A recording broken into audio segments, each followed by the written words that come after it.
It's Frosty, Heidi, and Frank on 95.5 KLOS. This close to Valentine's Day, this is kind of disturbing news. The majority of people are cheating on their partners. The majority? Yep. Seems a little high. Do you sometimes sneak around on your significant other to have a dirty, shameful late-night meetup with a chicken sandwich? Oh. Yes, the majority of people are cheating on their partner with food. Oh, okay. Thank you, God. Got to get pleasure somewhere. It's so funny you wouldn't get it from your partner. Food is always Well, food willing is to your be partner. eaten I mean, and that- makes you feel good, at least while you're eating it. Regrets come Except later. the guy who is trying to lose 180 pounds. Yes, regrets come later. Just like having an affair, Frank. At the time, it's great. Later on, it hits you. What He's did eating I that do? and we're going, we shouldn't be doing this. This is so wrong. If loving you is wrong, but I don't want to be right. So you feel guilt after every meal. Pretty much. The ones that How can involve you even enjoy it anymore if you feel guilt after every single meal? after every meal, even though I try to watch it, I realize after I'm full and I'm sitting, my belly's distended. I go, oh God, I really didn't need that. Fill in the blank. Extra barbecue sauce, Then you go vomit. cheesecake. No, I'm I not. hear that's what some people No, I do. don't Yeah. do that. I just absorb it. You ever try it? Vomiting? Yeah. No. I know people that have that bulimia. Yeah, believe me. Well, don't go to that extreme. Well, that's what that is. Puking. Well, I mean, if you do it all the time, every meal, but I mean, I hate to waste food If you like just that. go ahead and, you did a whole sleeve of Thin Mints, just go in there and barf it up real quick, and then but that's all you puke is Thin Mints. I respect food too much to turn it into I'm just saying, vomit. pick one to barf. Frosty, then you get to taste it twice. I mean, listen, you got to wrap your brain around It it. loses something. You though, I got to think, pick it out of second your time. teeth twice, Frosty. Okay, maybe I'll try it this coming weekend and get back with you. But Just baby step into it. How you doing with the Girl Scout cookies I brought in? oh God, yes. I've eaten most of those, I think. Someone put them on my So- desk, Mr. Diet Guy. I did that. Thank you. Well, You're I moved welcome. them to Johnny's desk, which is Yeah, next Heidi to my bought desk. in 5 or 6 boxes. I can't resist those cute little business women outside of Gelson's. How you doing with the other 35 you bought at home? They're good. And he brings in 5 boxes. I'm like, she bought 35 boxes. Yep, you're right. I was like, I'll take all you got, ladies. Yeah, Keep doing what you're doing. I went to the grocery store and there was the Girl Scouts out in front of, I think it was pavilions. And I was pushing my cart in. I grabbed one from the parking lot. And I'm pushing and get in and I stop. I'm like, all right. And one of the mothers goes, you're buying them before you come out? You're buying them going in? Yeah. Yeah, have a little munchie while Because most shopping. people, I guess, go, I'll catch you on the way out. Yeah. But no, I bought boxes right there and put them in the little seat where you're supposed to put a kid. Yep. Probably the grossest part of the shopping Ew. cart that's filled with feces. That's the one you got to wipe with the And I sanitation way. put the box of Sanitary. cookies right there and just, Oh, that's Yeah. sick. I own these cookies. Yeah, you have a little Taking them into the grocery store with me. couple little tag-alongs while you're shopping. Why not? You probably looked weird on the security camera. And there's a weird bearded guy in a Capitol aisle 7 eating something. I didn't eat them inside. Oh, I thought you munched them as you shopped. No. He can wait till he gets home. You can't imagine not getting a box of cookies Oh, and I opening know. it immediately. There's no such thing as a closed box of Girl Scout cookies anywhere within arm's reach of me. No, I took them home and I put them in the freezer and I didn't even eat them. Oh, Oh, well. well, that is. I leave them around the house, like this little, for my wife to find. She's like, "Ooh, cookies. Yeah, Where'd you get these?" certain But times. she will not buy them because obviously the I buy them and I bring them female here. guilt. Yeah, you're right. So you had to bring them here. Yeah, I don't want Girl to. Scout cookies just call to you psychically. Eat me, eat me. You get in the middle of the night, you find them, you just float through the air to the box. There's something magical in them. Yeah, it says a majority of Americans say they're cheating on their partner with food. 71%, 7 out of 10 of people say they sometimes secretly make unhealthy food choices behind their partner's back. Like Well, they yeah. know, it's like, okay, I'm going to stop and get this before I go home to eat that vegan meal she's making for me. Right. You know how Heidi nags me about things like oh, you don't need that cough drop. Well, see, if you were Yes. nagging me at home about every time I want to eat something sinful, I'd eat sinful stuff when you weren't around. Right, you would lie to me. Drive-throughs on the way home, like Frank Like, said. honey, I hope you're hungry. Well, you did that. You don't have a partner, but you always cheat on yourself in your diet. So, like, you would stop at McDonald's even though you ordered that food or you had that food delivery service. Yes. Where it's like, if you just order this, the calories are counted. And so all you got to do is eat this I know. and you're going to lose weight. But then you would cheat and stop at the drive-thru. And I would feel great when I was eating that ice cream cone and terrible after I'd eaten it. So the wife in you got the system. That's right. Right. The husband in you stopped at McDonald's. I'm Right. like both You're both. genders wrapped in one big old Right. confusing thing. You are the show's non-binary. I nagged myself. You're a frying pan sexual. I'm funny. Thank you. 55% have hidden food from their partner somewhere in the house. I've heard about bottles of vodka being hidden if you got a drinking issue, Sure, at home. yeah. But you're hiding food in the home? 1-818-955-KLOS. Do you have a secret stash of food in your house?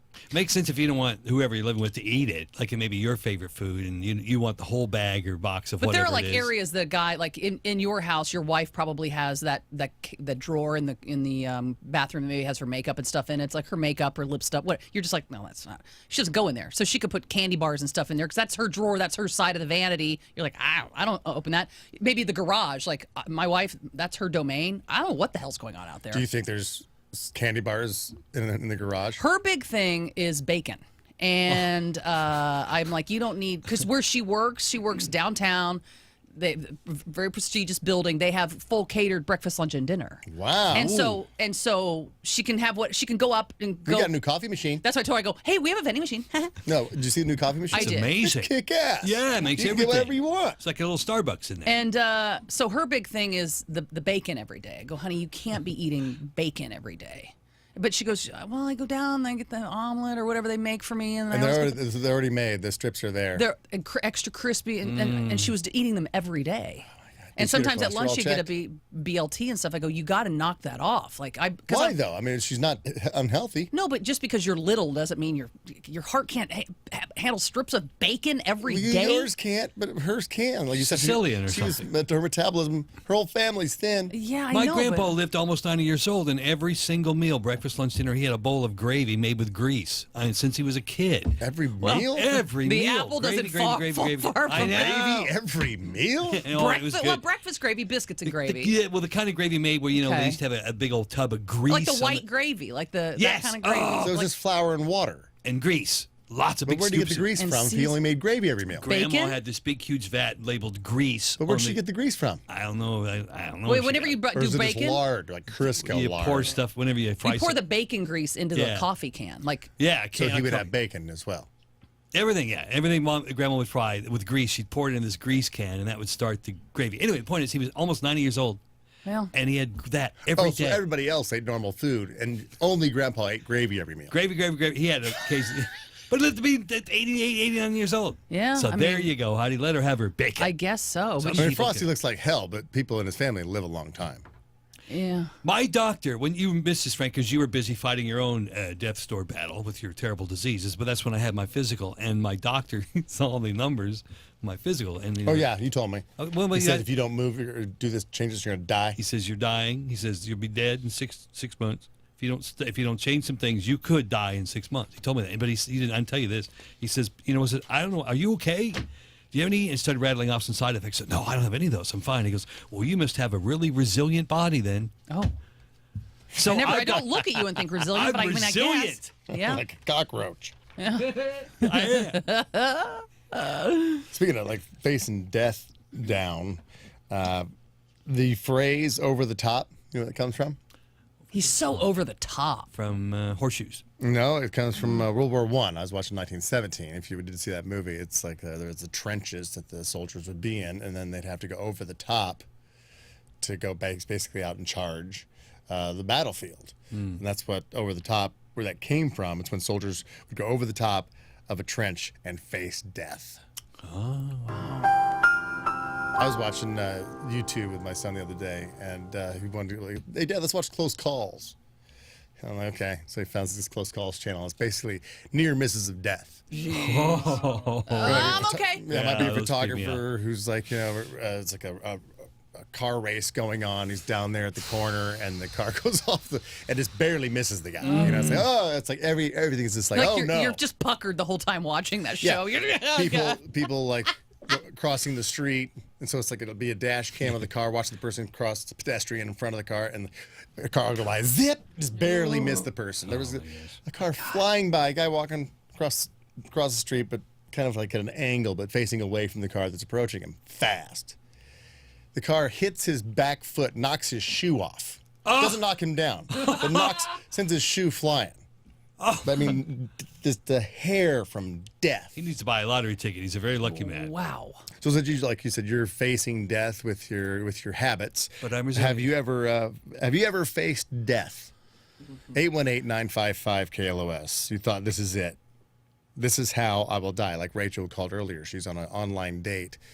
They went to the beach at night, and he's like, "You like to be choked?" Start choking her. She says no. He chokes her anyway. And thought she was going to pass out, and then he let go. But it's like she's like, "This is how it ends up." They find me on the beach, strangled. You faced death when your parachute didn't open when you parachuted. Yeah, when you were in college. well, Remember you were on the way down? yeah, I and they didn't said- know if I was going to die or not. I thought I might break, both my legs. And you're back. I was going pretty fast. But yeah, have you ever faced death? This is how it's going to happen. We want to hear your story. And you can win a prize. 818-955-KLOS, 818-955-5567. If you ever stared down certain death and lived to tell the tale, call now, 818-955-KLOS. I mean, I fell out of a 3-story window. Not that high to be killed, but I could see the ground coming and be, oh no, I'm going to make impact. And then I just ragdolled. Oh. It's got to be hard to do. Ragdoll. Yeah, I saw a video the Tense other up. day. Somebody sent it to me on Messenger and said, this is how the Chinese will risk their life not to be put in quarantine. Because I think over there they're taking people out, they're dragging them out of their apartments, putting them in quarantine. But quarantine, Even if they have the sniffles. quarantine's just a line to get shot. Which I think it's like, we're going to stop the virus. Yeah. Boom, boom, boom. And so never people are know. like, no, don't take me. Had a woman crawling out of her balcony, like they were going to knock on her door to take her. So she crawled out of her balcony to go down to the next balcony. Like she's going to crawl on the outside of the building. Okay. And probably 20 stories in the air. No. Boom. Yeah. Saw Oh. the video. Like she's willing to risk her own life To avoid quarantine. to avoid quarantine. But see, yeah, if I'm quarantined, like, okay, I mean, it's not ideal, but they must have the rumor that no quarantine means you're going to get Well, killed. yeah, I think that's what that means. Don't I they think- control all the media and news over there? So they could be doing that, and you really would. The word would never. Johnny, what'd you hear? You said you heard something, some report about deaths. I just heard it's like 10,000 people that they've killed so far Who In had quarantine. who had the virus? in quarantine. Yeah, they're just taking them away and just bang. Because they're thinking, hey, there's a billion of us. Well, We'll be the fine. death percentage was only like 3 or 4% last I heard. So it's not like you instantly die, but you could transmit it. to other people. Of the virus. This is not even getting killed by the virus. This is getting killed because Right. you have a fever. Let's stop it here. If Wow. It's like the policy here. If you come here with a fever, you're fired. Because they don't want to spread the sickness around. yeah. Take it home to people with So kids, this- babies. This is the Chinese extreme of that. You know, this is very Thanos. They're so over the top. But you could argue that to save, the needs of the many outweigh the needs of the few. To quote Star Trek. But you had the Thanos thing. Sometimes the end could justify the means to a warped, twisted mind. Got to crack a few eggs. Is that what you're saying? Yes, much better than I could say. Yes. I guess I just thought the coronavirus was like the flu, and you just get some treatment, and it'll be a few days, but you'll be over it. I mean, I don't understand why we're going the so flu crazy. actually has killed more people in America than the coronavirus. I mean, like 60,000 people died in the U.S. last year of the flu. Just the flu. So it's like encouraging you to get your flu shot. This Right. coronavirus is being like blown out a little bit as far as I like feel the, like it too. the pandemic hysteria of coronavirus. Well, was SARS overdone? I mean, that was pretty Yeah, serious. SARS too. overdone too. Oh, well, this Except is worse the than flu SARS. is killing 60,000 people a year in the U.S. Right, we but don't yeah. hear about that on the news. And you it's get like the flu and you get- mandatory flu shots. You get shot in the head. Yeah. By Shot the in the way- arm or shot in the head? What do you want? You decide. Yeah, that's the ad. Shot in the arm or shot in the head. Flu shots. Flu shots. By the way, if you believe the words of our wise, insightful President Trump. Hey, well, hi, Johnny. How you doing? Did you hear what Trump said about the coronavirus? He said it's going to be over a couple months as soon as the weather warms up. Because it doesn't like warm weather. Didn't like warm weather. It'll be fine. He said, we got... Just don't go outside with your hair wet. he said it. Break All a right, got some calls jacket. coming in. Thank God. 818-955-KLOS. Have you faced death? And Josh was the first one through. Hello, Josh. Hey, good morning, guys. How's it going? Tell us about your close call with death. So I was out in the desert, out in Glamis. I was about 14, almost 15 at the time. I was out there with my parents, and I ended up going over a dune on my quad. They call it a cat's eye on the end side, where it looks like you kind of have some room, but it ends up just being basically a straight drop. I ended up going over, my quad flipped over, ripped off my helmet, completely dislocated my jaw, and then the quad landed on my leg and tore my ACL. So it was laying in the middle of the desert for about 10 minutes before one of my buddies finally found me that I was riding with. I ended up having to get rushed. We're in Glamis, so I ended up getting rushed over to Mexico to get a surgery and get my jaw fixed, which was pretty much hanging off of my face. Yeah. So I had a couple screws put into my jaw, and then they, did an ACL surgery, and I was in a leg cast for about, 2 months or so. Let me ask you, Josh, you still out there quadding around? Oh, yeah, of course. It's a passion of mine. I grew up doing it, so I wouldn't let that. I mean, it was a recovery phase, but after I that, wouldn't I have was right back expected out there. anything less, Josh. Yeah, you're sand people. I mean, that's How old are you now? I'm 29. 29, so this happened like When he's long 15. time ago. When you were tumbling Yeah. with the agony of defeat, did your life flash before your eyes like they say it does when people are in the act of dying? You know what? Yeah, I could say it was because I felt like I was just stranded in the middle of the desert. After 5 minutes or so of my buddy not finding me, I thought I was done for. Honestly, I'm in the back of a hill, basically a sand hill. At the bottom of it with my quad just laying next to me, a couple feet away. broken I thought I jaw. was done for. So you Yeah, couldn't my even jaw yell was for help. really You're like, hanging off. Hawk! Hawk! Yeah, there's a hawk. We see it. It's fine. yeah, it's a hawk. Shut up, Thanks for sir. pointing that out, Josh. All right, Josh, you stay on hold. Nothing. Bradley's next, talking about facing death. I was watching YouTube channel called Close Calls with my son, where it's like, and one of them was out in the desert where a guy was on one of those, it was a quad. What are they called? The side by sides? RTV? And is flying, like hitting the sand dune ramp, and getting air. There was a guy up there who was like just walking, and the thing went right over his head, like he had the duck, or he'd have been nailed by the side by side. Close call. All right, Bradley, tell us about your close call with death. Oh, this was fun. Oh, get your heart pumping. So I was on an amazing hike in Kauai, going down this super wet clay trail where you can't have any footing. It's just like walking on ice, except that's soft, wet mud. So you have to grab branches of the jungle as you go down. We get down to the point right underneath the falls where there's just this big wash. It's about a 50-foot space where the just has this wash, and there's this large tree sitting vertical in this 20-foot wide wash. And I look at it, and we come to a stop, and nobody has any way to get down. So I'm like, no, it's a slide. So I sit down, and I slide down next to that tree, and at the end of the tree, so I have a 25-foot tree under my left elbow, and there's a 4-foot space under my knees to stand, and I hear the ground rumble. I feel this boom, boom, and I hear heads up, and I look back over my left elbow, and there's a boulder tumbling down at me that's literally the size of Sammy's torso at minimum. And you feel it, and it's still 100 feet away, but you can feel the earth rattling. So I look back, and I'm sitting there like, I can't stand. It's wet mud. There's nothing I can do. And I just sit there and look at it, and I watch it come at me, and I'm waiting for the last second to duck left or right. And to the right of this tree that I was sitting at, there was a boulder sticking out of the earth. And this boulder came, I'm watching it come down, and it just went boom, and stuck in the tree and the boulder about 7 feet in front of my face. Oh, my God. Oh. Jesus. That was fun. My heart just... My heart's racing just listening to your story. And thank God you fun. were in I all got- this soft, muddy clay so no one could tell you crapped your pants. I actually even have a better one. Thank you, Brad. Thank you, Bradley. Stay on hold. You're definitely in the running. Wow. So Josh flipped his quad, broke his jaw in the desert, thought he was going to die. Bradley went hiking, and the boulder came rolling down his face. Adam faced death. Hello, Adam. How's it going, guys? Tell us about this close call with death. Okay, a friend of mine was showing me a gun that his dad owned. The gun accidentally went off, missed my head by 1.5 inches. So you saw the hole in the wall right above your head? Pretty much, yeah. I thought I was done. What did the bullet sound like whizzing by your ear?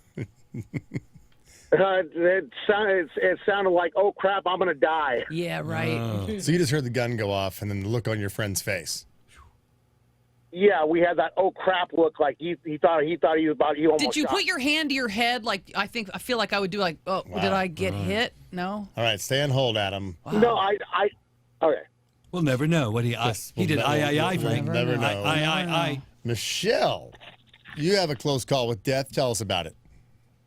Well, it was a day I decided to go ahead and go to work. It was supposed to be a fun, relaxing type day for us, but it actually ended up being horrible.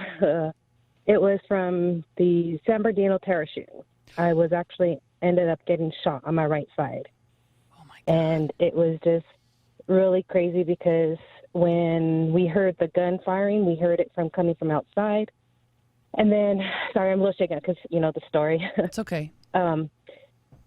So he comes into the room. He's not far from where I'm at. He starts spraying the room right from left all over, just total, unbelievable Chaos. stuff. It just felt like I was in a movie, like a horror movie. After shooting for so long, I actually was able to get myself and pull one of my coworkers down underneath the table. I saw them walk around. He walked around. He came behind me. I heard him doing something, and ended up turning out he was actually going into my purse for something.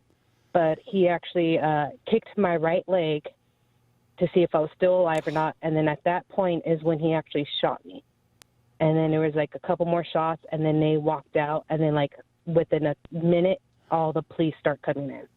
Where did the bullet enter your body? Where did it shoot you? On the right flank, my right side. So it actually ended up, it literally, thank God, because it literally missed my kidney and liver. But to this day, I still have shrapnel all throughout my body. And I had to get a surgery to where pretty much they removed part of my colon, a lot of my intestines, patch up all that, patch up my stomach and everything and stuff. So, Michelle, so he kicked you in the leg because he thought you were dead, right? Yeah. And you were playing dead. Pretty much. I was just he laying shot there you one more trying to time just to make sure that what he thought, confirming that you were dead after he kicked you in the leg, he shot you. And you had no reaction to getting shot. So it convinced him that you were dead. You were obviously this is the first time you were shot. So you laid there and didn't move and took the bullet. Well, when I was laying there, as soon as I got shot, my body actually started hyperventilating in a sense. It was just I could just feel my body going real quick and everything. And I can literally feel the blood just drain from my side. So I just told myself, relax and stay calm, because if I keep doing this, it's going to expel more of the blood. So I just, like I said, I just kept talking and praying and just saying, hey, you know what, just stay calm. And that's what I did. Michelle, did you feel the pain immediately, or when the instant you're getting shot, you actually feel that? Oh, yeah. The moment I felt it, it hurt. But then the second my body, the shock came in, it's, was kind of more numb to it. When the police actually came into the room, they were yelling, saying, if you can get up and get out, if you're injured, stay there. But I'm thinking, well, I'm injured. I ain't staying here. Heck no. Yeah, So right. I grabbed my stuff and I got out.